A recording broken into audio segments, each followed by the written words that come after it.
Thank you so much for joining us for this important discussion with Amy Spitalnick, Executive Director of Integrity First for America. My name is Stephanie Rosen, and I co-founded 3G Miami. I'm also the grandchild of two Holocaust survivors. My grandparents lived in Berlin at the start of World War II and miraculously escaped death during the Holocaust by running and hiding throughout Europe for 8 years. Tonight's event is sponsored by 8 3G groups from around the nation, representing New York, Miami, DC, Boston, Philadelphia, New Jersey, San Francisco, and Arizona. For those who don't know, 3G stands for third generation, which in our case essentially is our grandchildren of Holocaust survivors. We feel a tremendous responsibility, and we are extremely dedicated to carrying on the legacies of our grandparents. I first heard about Integrity First for America, or IFA, in the summer of 2020. The work of IFA gives us hope, providing a tangible way to take action against the violent white supremacy and extremism that's poisoning our country. In August 2017, neo-Nazis and white supremacists descended on Charlottesville, Virginia, for a weekend of violence. The violence was no accident. Rather, it was the result of months of planning, and it previewed the extremist terror that has followed. Integrity First for America, in partnership with a world-class legal team, took the individuals and hate groups at the center of this violent movement to court and won, securing multi-million-dollar damages and holding these extremists accountable for the violence they orchestrated. As numerous reports underscore, the urgency of combating white supremacy and violent extremism in America, IFA's work is all the more critical. When I heard Amy first speak about prosecuting the white supremacists and about her survivor grandparents, I felt a calling. I had already taken the We Do speaker training class through 3GNY and was starting 3G Miami to help others learn how best to share their survivor grandparents' stories. I felt the importance of saving and sharing their stories more than ever. The 8 3G groups that are co-sponsoring tonight's event all have the same goal: educating others so that a Holocaust never happens again, not to any group of people. I'd now like to introduce Amy Spitalnick, Executive Director of Integrity First for America, and David Wachs, President of 3GNY.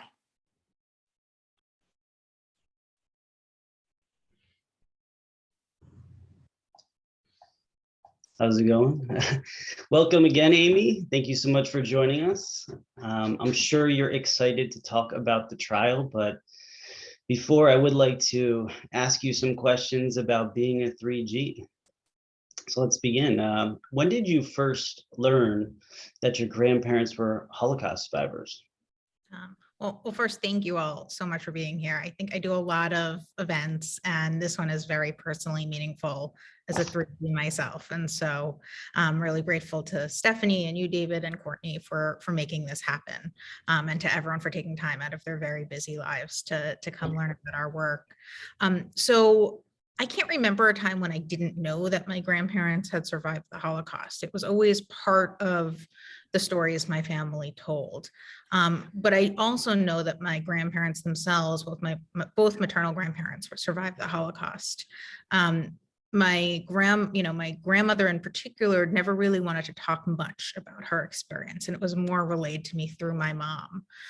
But the first time I really remember her sharing her story directly from her own mouth was when I brought her to elementary school for Cultural Diversity Day, as it was called then, back in the 90s. And she shared it, I think in a way that I perhaps hadn't heard her speak directly about before.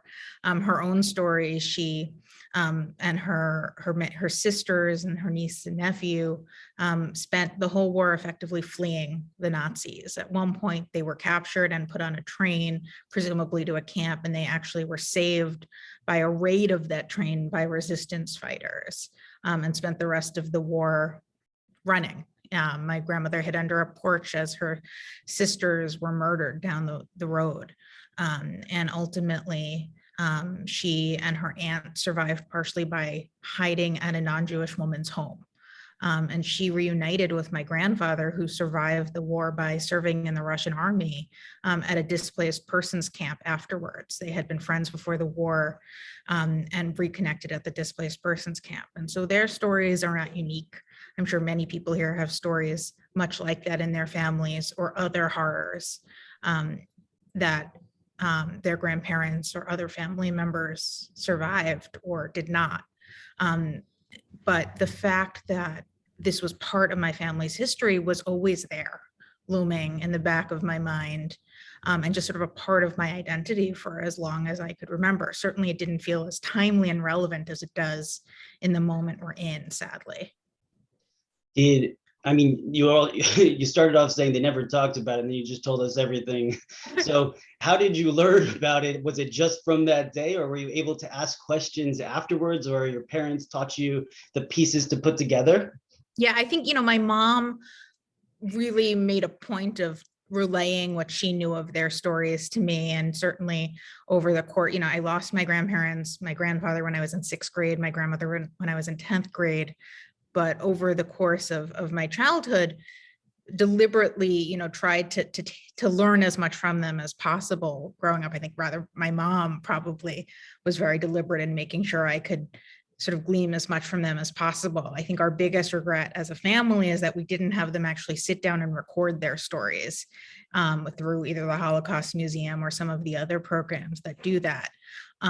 But being able to understand their stories from what they told my mom, who then passed it on to me, or from them directly when they were willing to talk about it, is just so important. And part of our goal is to make sure that their stories are sort of pen is put to paper on them and that they can live on. And I hope for those of you who have not sort of formalized, written down your own family stories, you would do so. And if anyone still has grandparents or others who are still with us, have them record that story, because like I said, it really is my biggest regret that we didn't put that on video as part of those programs. Yeah. A question that a lot of 3Gs tend to ask is, how does being a 3G impact your career? I think, leading to the IFA, you can make a strong case for that, but was there any case where you felt like whatever you were doing, in your career was impacted because I'm a 3G and like there is something relevant to being a grandchild of a Holocaust survivor that led me to this path? Yeah, I'm sure for everyone on this, it impacts your life and your personal and professional choices in ways you might not even realize. I know it did for me. So in my career, before I came on as executive director of IFA, I served as a senior communication and policy person for the New York Attorney General. I served in New York City Hall. I worked in general in government, public policy, public service. And part of the impetus for doing that was I was the daughter of 2 New York City public school teachers, so it was impossible to avoid both public service and I think the ways in which politics and government so directly impacted our lives growing up in that house. But I also think the values that were taught to me, not just from my parents being teachers, but from my grandparents, the values of tikkun olam, of social justice, of tzedek, were just such a big part of my childhood, and particularly I think my high school and college years, when I was more engaged with, USY and Hillel and all of those programs, which I think about it now. I remember being very resistant to going to that first USY meeting when I was entering high school. My mom really effectively forced me to go, and I realized she probably did that because she thought it was so important for me to have those connections to Judaism because of our family history, and to make sure that it wasn't just sort of synagogue, but rather this more holistic approach, values-based approach that very clearly had a direct impact on my career. And so there's obvious connections now when you're dealing with neo-Nazis and a rise of anti-Semitism and white supremacy. It's hard not to see the connections to my family history, but I think so much of my life choices have been influenced directly or indirectly by my family's history and the values that it sort of imparted on me. That actually makes me think of one question I wasn't thinking of before, which is, did you ever have any anti-Semitic incident happen to you growing up? I grew up on Long Island, and there was large Jewish populations in where I lived. And I'm confident that there were acts of anti-Semitism, but they don't stick out in my mind in terms of my childhood, which I was very fortunate. But certainly when I was a young adult in my neighborhood in New York, there were swastikas painted on the local playground. And I remember organizing the response with a number of sort of local elected officials and friends and colleagues. And so I've been both very fortunate in which, I'm sure I sort of experienced the implicit anti-Semitism that many of us do, the sort of offhand comments about Jews and money or Jewish noses or all of those things that happen when you are a kid in middle school or elementary school. But in terms of sort of these overt acts of anti-Semitic violence and hate, I was very fortunate. Many others are not so fortunate, but certainly in the moment we're living in, anti-Semitism is at record levels. We're seeing incidents like this, not just in New York, but around the country. And it's a lot harder to avoid it these days. Yeah. So what led you to working with the IFA? So Integrity First for America, we are a small civil rights nonprofit. We were founded in 2017, recognizing that at that time there were going to be gaps in civil rights work being done by the federal government, by the Department of Justice, and that there would need to be private legal action to help fill those gaps. And as IFA was getting off the ground, Charlottesville happened, Unite the Right happened. And I'm sure, like all of you watching those images coming out of Charlottesville of neo-Nazis carrying swastikas, chanting things like blood and soil and Jews will not replace us, Sieg Heil, carrying torches, which were specifically chosen to evoke the Nazis and the KKK, surrounding a synagogue with semi-automatic weapons, and really sort of in a very emboldened fashion, displaying the very same hate that my grandparents survived and that took so much of the rest of their families. And for the first time in my life, I felt like my grandparents' stories were not this far off piece of history, but something that felt far too connected to the moment we were living in. I'm not saying that these are directly parallel moments. Thankfully, they are not. There are so many reasons to have hope in a moment like this. But certainly the images, the chants that came out of Charlottesville, and of course the direct violence targeted at people because of their race and religion and willingness to defend their neighbors, was, or rather harkened back to the darkest moments in our history. And so not long after that, I got a call from Roberta Kaplan, who's one of the lead attorneys in our case, and she said, "Would you be interested in helping us sue Nazis?" And I don't know how you say no to that. I was working in the New York Attorney General's office, and I loved my work there. But I was working for Attorney General Barbara Underwood, the first female AG in New York, and her term was coming to an end.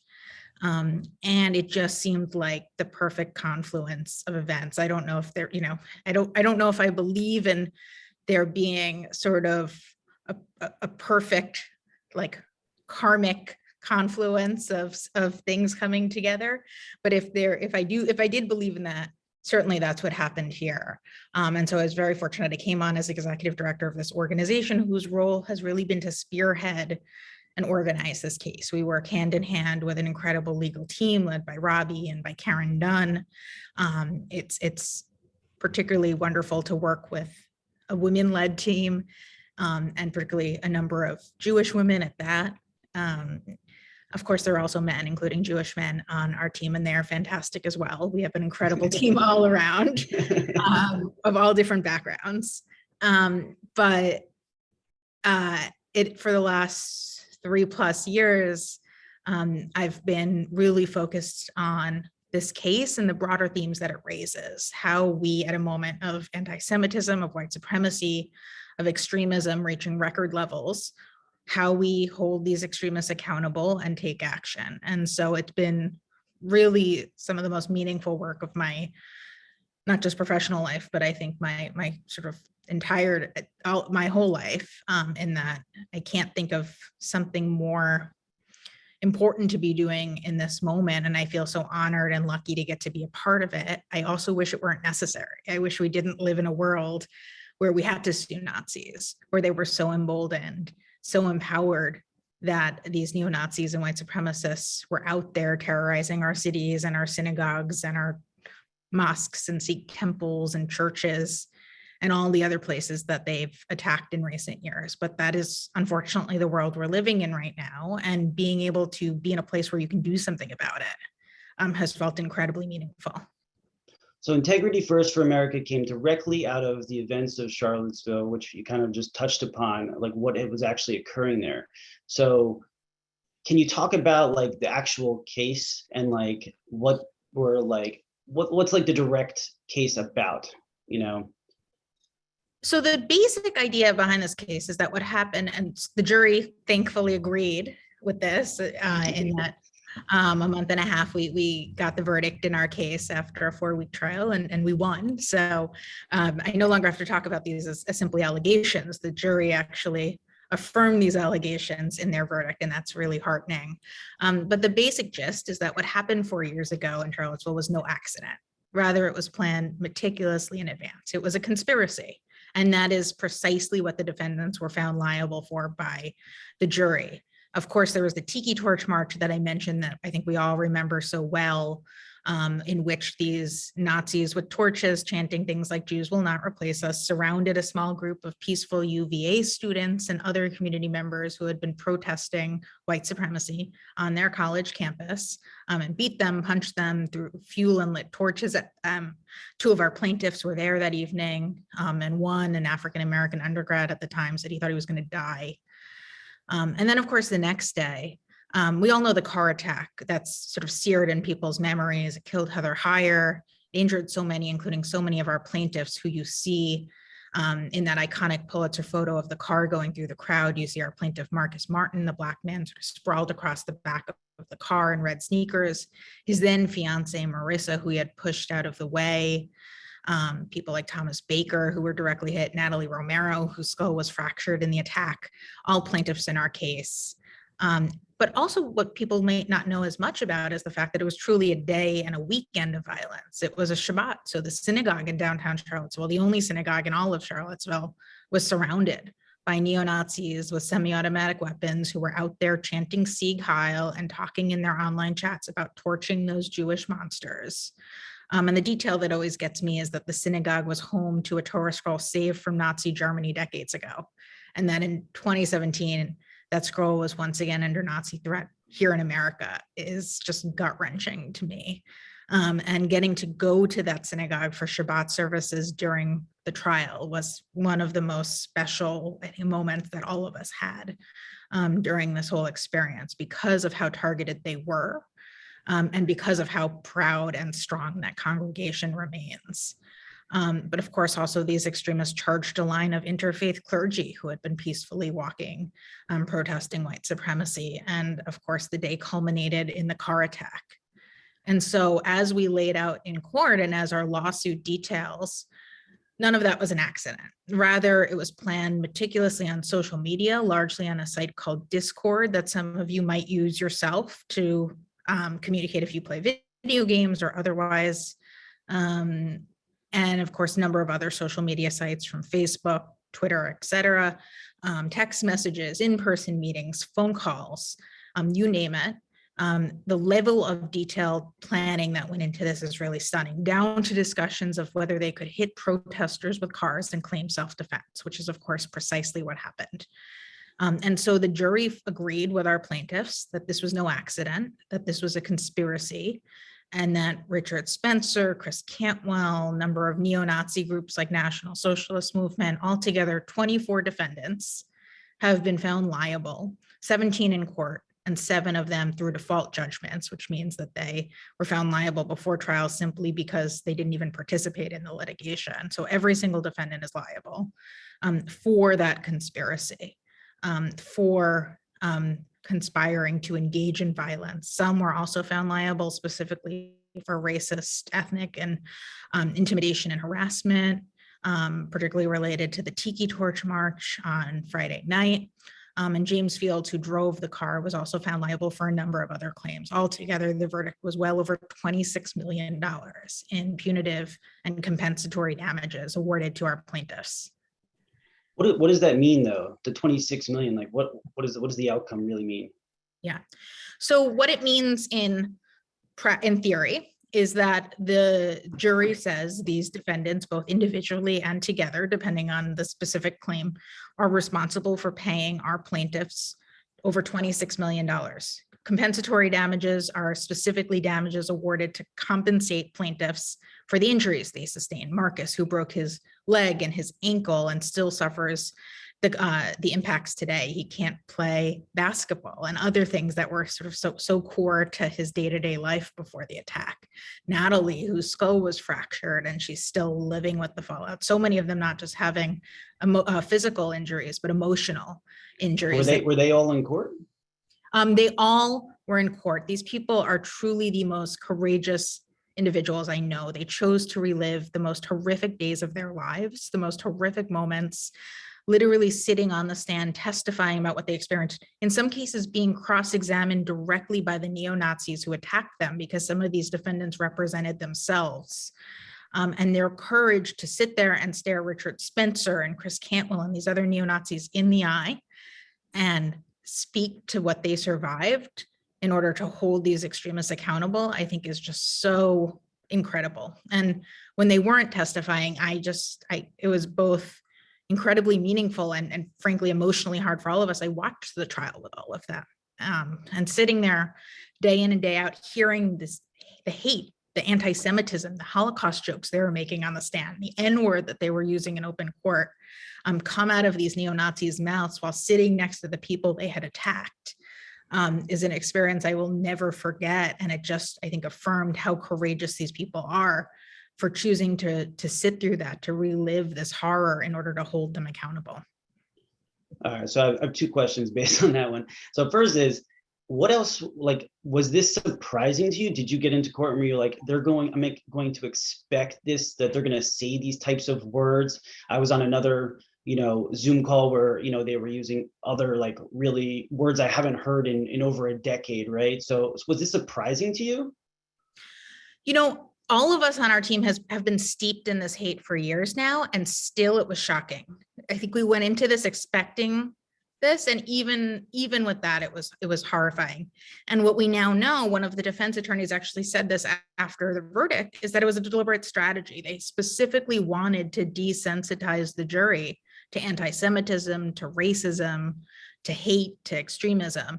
And so the fact that they were using these words, they sat on the stand when I think it was Chris Cantwell who represented himself. He's known as the crying Nazi. If you saw the Vice documentary on Charlottesville, he was cross-examining Matthew Heimbach, who's another prominent neo-Nazi. And they were talking about their favorite Holocaust jokes.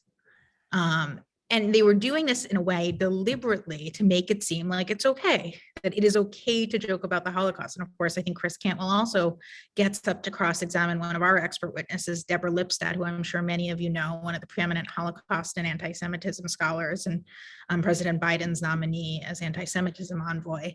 And he had the gall to ask her if any Holocaust joke is ever acceptable. And of course she said no. And most of the defendants were too intimidated and scared by her to even try to cross-examine her. But the fact that some of them were literally making those Holocaust jokes and using the K word, using the N word in open court was a very deliberate strategy. And so the good news is that the jury didn't buy it. The fact that these defendants did you feel one was like, this is cool, this is okay? You had to have a unanimous verdict. And so there were a few claims on which the jury was deadlocked, but in terms of the overall win, the jury unanimously found that these defendants conspired, that every defendant that we alleged was liable for the racial intimidation and harassment claims, they were also found liable. And that, I think, should give people hope, right? At a moment when it feels like extremism is becoming far too normalized in this country, when a jury was presented with that very attempt with Nazis who were trying to normalize extremism, they rejected it and said, this is not okay, and you will have to face the consequences. And so there's so much work that we need to do right now in this country on anti-Semitism, on white supremacy, on extremism more broadly. But I hope that the fact that the jury so clearly and resoundingly sent this message that violent hate will have consequences, it will have financial consequences, operational consequences, legal consequences, that should give people hope right now. Well, do you think it should give people hope, but is this like, you think this is the first of many of like the broader fight against anti-Semitism and hate? Like, do you think there's going to be more trials like this that are going to happen and hopefully win? The good news is that there already are. So certainly, certainly the verdict on November 23rd was, I think, for all of us involved with this, the best day of the job so far. Getting to celebrate that with our plaintiffs, to see all of this work come to fruition, and to see our plaintiffs in the community of Charlottesville get that accountability they deserve was incredible. But I would say one of maybe the second best day was a few weeks later when the DC Attorney General brought his own lawsuit explicitly modeled on ours against the Proud Boys, Oath Keepers, and a number of individual extremists responsible for January 6th. And as I'm sure many people know, anti-Semitism played, sadly, a very central role on January 6th as well, with Camp Auschwitz shirts and Confederate flags and all sorts of symbols of anti-Semitism, racism, and general extremism on display. And so seeing this case emerge as a model, see an elected official like the DCAG talk about how our case has created a model and create the momentum for his case. And actually just yesterday, the federal judge overseeing some other January 6 cases brought by Capitol policemen and by members of Congress specifically cited our case in court as well as a reason for those cases to proceed. So we are seeing how civil litigation can be an enormously powerful tool. And even before trial in our case, we had defendants like Richard Spencer talk about how this case has totally bankrupted him, financially crippled him, is the term he used. Some have tried to claim they're leaving the movement. Major hate groups have said they couldn't go about their business, couldn't open a new headquarters. We're going to refrain from participating in certain events because they didn't want to be sued again. And so we saw the financial and operational impacts litigation like this could have even before trial. Now with these massive judgments, we can effectively follow these defendants around for the rest of their lives to collect on them and ensure they're truly bankrupted and dismantled, and put liens on their homes, garnish their wages, seize their assets. And even more so, seeing how this case has become that model, has set that precedent, has been just really heartening and I think hopeful at a moment when we need it. It's not a silver bullet. There's so much more that needs to happen in the fight against extremism. Can't do it alone through our civil justice system. We need criminal action. We need, I think most importantly, resiliency and education work to prevent people from being radicalized in the first place. We need social media companies to live up to their ethical obligations. There is so much that needs to happen in this fight. But seeing how civil litigation has become such an important tool and the very real impacts it could have has been really meaningful. Is that's what's next though? But what about, is Integrity First for America trying to do all of these things, or are they sticking to, this is our model, we're focusing on the cases, maybe we're focusing on, making sure that these people don't go off scot-free after the case, right? So what is next for Integrity First for America? Or are you talking just about the greater world, what we need to do as like a society? Yeah, a little bit of everything. I would say I'm sort of talking about a little bit. So in the immediate term at IFA, we are focused on making sure our defendants don't go off scot-free, to your point. We've already faced consequences. We're filing a number of post-trial motions that are due next month that will perhaps even increase the final damages that they owe, because we can file for attorney's fees and other costs and file for those default judgments that I mentioned against the 7 defendants that were already found to be in default. I will say some of those defendants include, for example, Andrew Anglin, the founder of the Daily Stormer, and his LLC. The Daily Stormer, for those of you who, for your own mental health, don't know what it is the country's largest neo-Nazi website. And it is truly a horrific place that has been central not just to unite the right, but played a critical role on January 6th.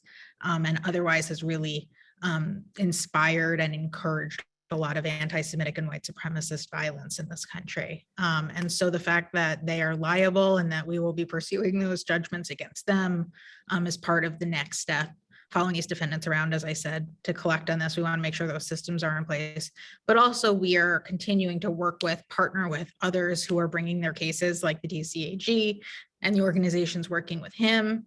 And for us, litigation like this is expensive. I will say the fact that we brought a case like this during the Trump years was necessary because unfortunately the Department of Justice at the time was not very interested in pursuing civil rights litigation like this.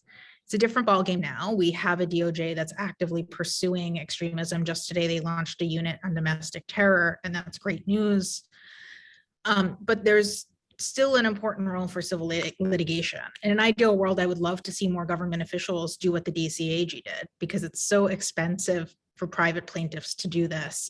Even with pro bono legal work, it costs millions of dollars for the evidence collection and storage, the security, it's all of that goes into this. And we were so honored to get to do it.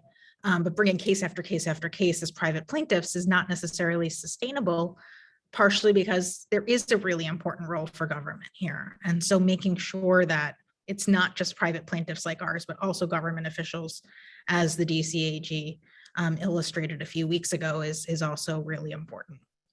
You just mentioned security, and security was a big concern. You were also fundraising for security. Do you feel security for the team, Integrity First for America, is still very important and needs to be aware of this? So security was by far our biggest expense in this case, and it still is. I will say this is, the question I'm always keep an eye out if my mother's watching, because this is her least favorite part of my work. There have been very real threats against us for doing this. It's unsurprising, right? Much like anyone who is involved in the anti-extremism space, extremists try to use harassment, intimidation, and threats as a way to scare you from holding them accountable. We weren't going to let them stop us, despite the threats and despite the other attempts to intimidate us. But we were going to take smart precautions, and we still do. And so we of course have measures in place to monitor the threats against us, monitor what these defendants and their supporters have been saying on the dark web on a daily basis, and during trial having physical security in place to make sure that our team, our plaintiffs, and everyone involved remain safe. And I'm very grateful we did, because some of these defendants were encouraging supporters to show up in Charlottesville and otherwise, potentially take steps to threaten and intimidate. And so it's not a pleasant part of this work. It's not unique to us at IFA. Many people in this space experience this, but that doesn't mean we shouldn't take it seriously, and we do. And I think it's another reason why having a robust strategy here is so important, because even when we hold these extremists accountable, they're going to still try to avoid liability however possible. And it's because of our partnerships with others in the security space, working with law enforcement and others, that I think we've been able to stay safe and do this. And also, I think some of the threats and other things that have come out of our case have actually helped inform some other prosecutions and attempts to deal with extremism. This question is for the IT enthusiasts out there. You mentioned all these chat rooms and data that was collected. Are you able to quantify how much data was actually collected? Yes. So 5.3 terabytes, which, if you don't know what a terabyte is, doesn't sound very large, but for those who don't, it is. So it's 5.3 billion megabytes, which I don't think I fully appreciated how large that was until I actually sort of saw the cost of storing all of that data and collecting that data. And that includes, as we mentioned, the Discord chats where the violence was planned, Facebook, Twitter, so many other social media sites, emails, of course, text messages, phone records. And so much of this, obviously not 5.3 terabytes, but a good amount of the evidence that was collected came up in court. And while our team was examining these neo-Nazi defendants on the stand, it was incredible to watch them pull the phone records, pull the text messages where they were actively planning the violence, talking about their hope for this to be a racial holy war, as they called it, talking explicitly about the fact that they were ready to crack skulls as they sat on the stand, claiming that they never intended for this to be a violent event. And certainly that evidence was remarkable. We've been starting to put a lot of the transcripts and other pieces from the case on our website, and I think we'll be adding a lot of the evidence in the coming weeks as well, so that it could really be out there as a resource for people, for extremist researchers, for reporters, for others who are trying to understand and study this space so that we could better prevent something like this from happening again. Was going back to the strategy of the defense, was there a strategy aside from the desensitization, or was that like the only strategy that they really had? So there were a few different strategies, and I will say that they all were represented in different sort of buckets. So it was a very interesting dynamic in court. Some had representation, and in some cases they had representation where the lawyers themselves have expressed white supremacist ideas. Others had perhaps more traditional representation, for lack of a better term, and some actually represented themselves. Chris Cantwell and Richard Spencer in particular represented themselves in court, which was a whole other dynamic. And so you saw a lot of this infighting actually happen on their side of the courtroom, because Chris Cantwell and Richard Spencer would get up there and say something that, some of the other defendants would try to call out as irrelevant or not important or potentially detrimental to their case. And seeing that infighting was fascinating when you have that many defendants. I would also say that, many of them tried from the beginning to make this a First Amendment issue, and the court rejected that argument very early on. And Judge Moon's opinion rejecting the defendant's motions to dismiss, this was in summer of 2018. So years ago at this point, over 3 years ago, he explicitly said the First Amendment doesn't protect violence. A number of civil liberties experts, including the former presidents of the ACLU, have written extensively about how our case is not a First Amendment case, how it's about actions, not just words. And I think that's important. And obviously the jury agreed that this has nothing to do with free speech. It has to do with the fact that these defendants planned violence, engaged in violence, and then celebrated that violence. And so that strategy was rejected.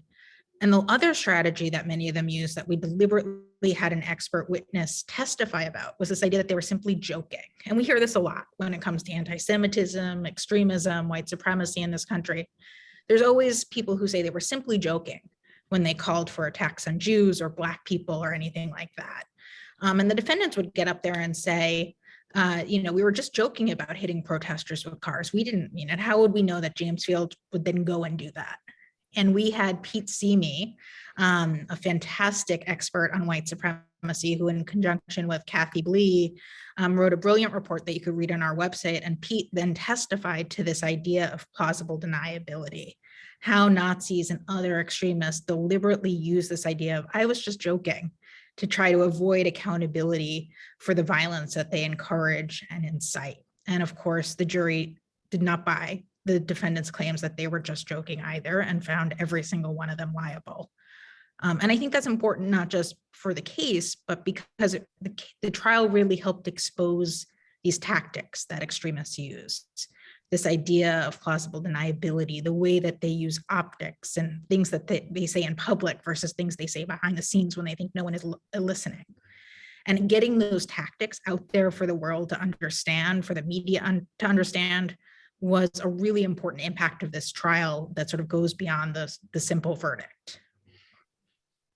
I have one more question, and then I'll take a couple questions from the audience, but I think a lot of people would probably want to know, how can we help? How can we ensure accountability to these people? Yeah. So first and foremost, if you're interested in getting involved with IFA, we're at integrityfirstforamerica.org. You can support our work there. There's still tons of ongoing legal work in our case, our public engagement work to make sure that the story of this case is told, and that we can continue to work with others so that the precedent, the model of this case continues. We're a 501c3 charity organization. And so get involved. There's tons of resources you can use to spread the word to your network about this case and verdict. But of course, it doesn't end there. I think we're dealing with a crisis of extremism in this country. The Department of Homeland Security under President Trump said white supremacy is, quote, the most persistent and lethal threat to our country. That was DHS under the Trump administration, and certainly that analysis has been affirmed by expert after expert. This isn't to say that there isn't anti-Semitism all across the ideological spectrum. Of course there is, and some of it is violent. But in terms of the most dire national security threat to our country, and I would say the most dire threat to our Jewish community in terms of attacks on synagogues and others, including Black communities, Muslim communities, Sikhs, immigrants, refugees, we know that white supremacy, anti-government, and other far-right forms of extremism have become the most lethal and persistent threat, which again is an analysis by the Department of Homeland Security under Trump. And so being clear-eyed about that is really important. It doesn't mean we discount other forms of anti-Semitism and hate and not take action against them as well, but being clear-eyed about the threat that we're facing, holding our elected officials, not just on the federal level, but the state and local levels to account. There's so much that local prosecutors, that local elected officials can do when it comes to hate crimes and making sure that our communities are feeling safe. I'm in New York. Certainly there's been a spate of anti-Semitic attacks, anti-Asian attacks targeting the Orthodox community, the Asian community here, so many that just don't feel safe in their own communities right now. And so making sure our elected officials know that they have an obligation to act here is something that all of us can do. Holding social media companies' feet to the fire for allowing anti-Semitic or other extremist content on their platforms, including Holocaust denial, which has run rampant on a number of social media sites that many of us use, unfortunately, like Facebook. And then also making sure that we are really approaching this from a whole of society approach. In an ideal world, we wouldn't be prosecuting and suing Nazis after they do something like this, but rather preventing it in the first place. And Cynthia Miller-Idris at American University, who is a wonderful colleague, published a great op-ed in the New York Times the other day about the need for this whole of society resiliency approach to extremism, how we prevent people from going down the rabbit hole of extremism in the first place. And so there's a lot that we need to do here. And all of us can use our voices, can use our power as voters, can use our power as consumers, as donors, to make sure that you're not just supporting organizations like IFA, we're not just continuing to tell the story of our grandparents and our families through groups like 3G, but we're also holding our elected officials, these companies, feet to the fire to their own ethical responsibilities here. All right, thank you. I'm going to take a couple questions from the audience. Everyone, if I see people are using the chat, try to use the Q&A feature at the bottom. The first question is directly about the trial. It says, other than money damages, were there any jail sentences for the perpetrators? So, as private plaintiffs, this is a civil case. So we don't have the ability to put these defendants in jail. Ironically, because of how egregiously some of them behaved in destroying evidence, refusing to produce evidence, actually 2 defendants had bench warrants issued for their arrest, and one has already sat in jail, which is fairly unheard of in a civil case. They were effectively found in contempt of court by the judge, and the judge put out a bench warrant for their arrest. So even though we as civil litigants don't have the ability to put the defendants in jail, some of them were so egregious that the judge actually did in this case. There were a handful of criminal prosecutions after Charlottesville. James Fields, who drove the car, is in prison for life. A few of the individuals involved were found guilty of assault and other relevant charges, some who beat up a man named DeAndre Harris in a parking garage in Charlottesville that you might have seen news coverage of. Chris Cantwell, who's one of our defendants, had faced some criminal charges related to, I think, his pepper spraying of some counter protesters. But overall, the accountability after Charlottesville was lacking. And that's another reason why our case was so important, because we saw such little accountability from our government, from our federal government, and frankly, from other levels of government that we would have expected to really step up here. And so it made private litigation like our lawsuit all the more important. We're obviously seeing a different response after January 6th, which is good news. And I think January 6th is probably the most comparable moment to unite the right. Obviously, there have been far other horrific incidents of anti-Semitic and white supremacist violence in recent years, Pittsburgh, Poway, El Paso, and those people have been prosecuted, I think, to the fullest extent of the law. Many of them are, I think some have been sentenced, I believe, to life in certain cases already. But of course, in the aftermath of Charlottesville, I think we just didn't see the level of accountability that we would have hoped. And so it made this case all the more important, not just for the accountability the defendants needed to face, but I think to really make sure the full story of what happened was told for the community, for the world to hear, and for people to truly understand how horrific this was, how meticulously planned it was, and how fueled by anti-Semitism and racism it all was. So 26 million is a big number. And you also mentioned one person already talking about bankruptcy. How much of the money has actually been collected so far from the defendants? So we actually aren't in the judgment collection phase yet. We're still finalizing the absolute final judgments, because we are now going to seek these attorneys' fees and all of these other motions that will change and hopefully increase the final pot. We also know the defendants are going to try to reduce the damages however possible. We're going to fight them. But at the end of the day, no one is going into this expecting to collect $26 million instantaneously. That has never been what this is about. This is about having these judgments against the defendants hanging over their heads for the rest of their lives, so that every time they have a job, every time they try to raise money, every time they own property, you can seize those assets, garnish those wages, put a lien on their home so that they are effectively bankrupt and dismantled. You can't do anything like unite the right ever again. And we've already seen how just the impact of this litigation, the financial sanctions some of them faced even before trial, the financial impact of this case, and the way it made it harder for them to go about their business being hate, of course, really marginalized many of them. And as Richard Spencer said, he was bankrupted as part of this, financially crippled. Others complained extensively about how their organizations effectively fell apart because of this lawsuit. Other organizations are still in existence, including National Socialist Movement. But through these judgments, we can effectively follow them around indefinitely until those judgments are met. And given the high number of that we're talking about here, that will be for a very, very long time and make it very hard for them to do anything like this ever again. This one's an interesting one.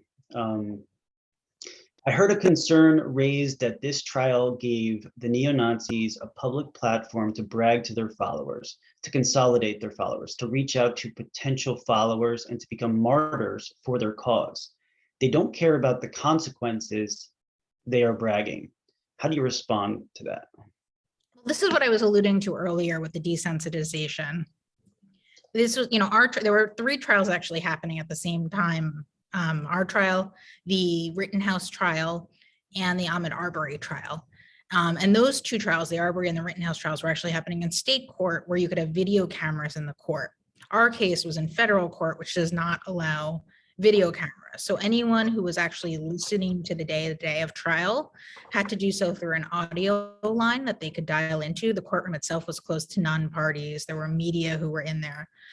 And so really the only people who these defendants were trying to desensitize was the jury and any of their supporters who were already radicalized, calling into the call-in line and listening. And of course, it was up to the media covering this trial to really determine how they would be sharing the extremism that the defendants tried to put on display.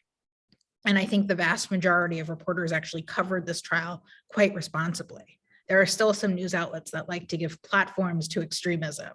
And that is something that, I talked about the various ways we're going to need to tackle extremism. Part of that is also making sure that the media plays the role it should play.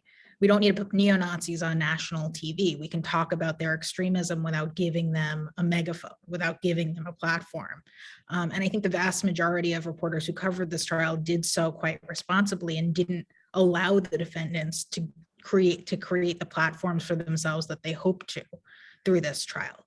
But of course, it was a very deliberate strategy. They did try to desensitize people desensitize people to their hate. I also see a comment in the chat about media coverage. And while I wish there was more media coverage, I actually disagree that there was not enough coverage, in the sense that national media actually covered this case quite extensively. We were on the front page of the New York Times twice, of the Washington Post twice, of USA Today. We led every national news program at the beginning of trial and at the end of trial. We were on every hour of cable news. I would argue, of course, that I would like far more coverage if possible. My background is in communication, so there's never enough media coverage, if you ask me. But I actually was really heartened by a lot of the media coverage in this case, despite the fact that we had these concurrent trials going on that allowed cameras in the courtroom and made it far easier to cover from a media perspective. So there's always more that can be done. I also think now we're seeing all these stories about the January 6th cases that specifically talk about how our case has become a model. And that is as important to me as coverage of the actual verdict. Yeah, we're getting a little short on time, so I'm going to try to combine two into like one last question here. This is our neighborhood outside Philly was blanketed with KKK recruitment flyers right after the 2020 presidential election. Do you see any reduction in the overt efforts of these groups to recruit new members? I'm also going to include, have hate groups learned from the experience and done the opposite? Have they tried to be less sharing on the internet or be more hidden by what they do? I think it's interesting. I think there's a much broader discussion to have here about the ways in which extremism has evolved and morphed over the last 4 to 5 years, because when Unite the Right happened, we were dealing with a largely organizationally driven event.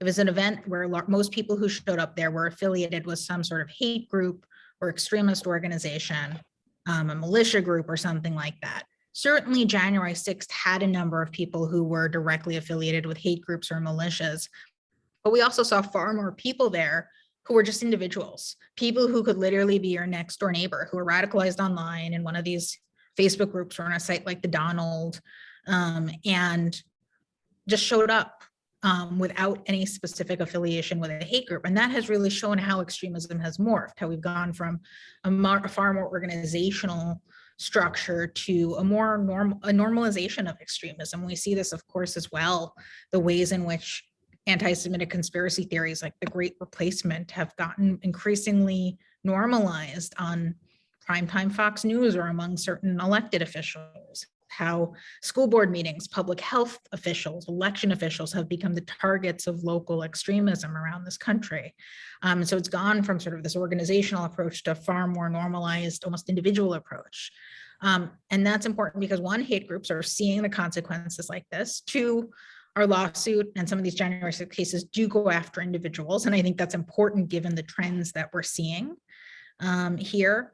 And so I think some of them have definitely adapted, and it's been harder for a lot of them to recruit and go about their business in the same way. Heidi Beirich, who's a fantastic expert on extremism, who ran the Southern Poverty Law Center's intelligence project for years and now runs her own global project against extremism, has been tracking many of these groups for decades. And she talked about how our case and other consequences they're facing has really thrown a lot of these groups into disarray and made it really hard for them to have the sort of presence that they had. And that is valuable. So seeing some of these hate groups fall apart, seeing just generally how accountability has made it a lot harder for extremist groups to operate is valuable. It doesn't mean the threat isn't real. It doesn't mean that there aren't so many other things that we need to do, but I have been sort of heartened by that. I can't remember what the second question was. It was actually like the opposite. Like, do some of these hate groups go more into hiding? Are they using the internet less? That's what it was about. Yeah, great. And that's a great question too, because I think there's actually value in that, right? We monitor both the regular web and the dark web. And the fact that a lot of these groups are far more cautious in what they're saying, even on the dark web, is important. I'm cynical. I don't think we're going to fully eradicate hate. But what we can do is push these people back into the shadows where they belong, make sure that they're not so emboldened and empowered that they could show up in an American city like Charlottesville or in a synagogue like Pittsburgh and unleash the sort of violent hate that we've seen in these places and make clear that there are far too many consequences they'll face if they do. And so certainly we need to prevent radicalization in the first place. And there's a lot that needs to happen there. But I'm also cynical and think for those that are radicalized, one of the best things we can do is make it a lot harder for them to organize, to diminish their audiences and their platforms. We do that through litigation like our case. We do that through deplatforming them from social media. And that has real value because what we're talking about here is a social media environment that's effectively become the clan den of the 21st century. These people used to meet in hoods in the woods somewhere, and their extremism was limited to that specific geographic area. But now they're able to connect from around the country, show up in a city like Charlottesville, and we prevent something like that from happening by illustrating the consequences, by deplatforming them, by bankrupting them. And so if we do push them back into the shadows and make it a lot harder for them to organize and operate, I'm all for it. Well, thank you again so much for everything that you do and joining us tonight. I really appreciate it so much. I think all of the 3G groups that are involved in this really appreciate everything that you're doing here. Going to hand it over to Courtney Tisch, Vice President of 3GDC, to say some final words. Thank you again. Hello, my name is Courtney Tisch, and I'm the Vice President of the Board of 3GDC, as well as the Chair of our Programming Committee. I want to give a final thank you to Amy Spitalnick and David Wachs for tonight's outstanding and meaningful conversation. Amy, thank you so much for not only sharing your important work at IFA with us, but for also sharing what it means to be a 3G. Your words and experiences mean so much to all of us. Tonight's program was the result of 8 3G groups from around the country coming together in solidarity and unity to support IFA's groundbreaking work, standing up and winning a longstanding fight against anti-Semitism. Many thanks go out to all of tonight's partnering groups: 3G AZ, Boston 3G, 3GDC, 3G Miami, 3G NJ, 3G NY, 3G Philly, and 3G SF. If you are a 3G or a supporter who is interested in getting involved with your local group, please reach out to us. Just now in the chat, you will see that we've included the best email address to reach your local group. Please don't hesitate to reach out. There will also be a follow-up email going out to everyone who registered for tonight's event later this week with the same contact information you'll see listed in the chat, as well as contact information for IFA, so that you can continue to support their unbelievable, incredible work. You will also receive the recording from tonight's program. On behalf of 3Gs across the nation and globally, thank you so much again for joining us tonight. Have a wonderful evening.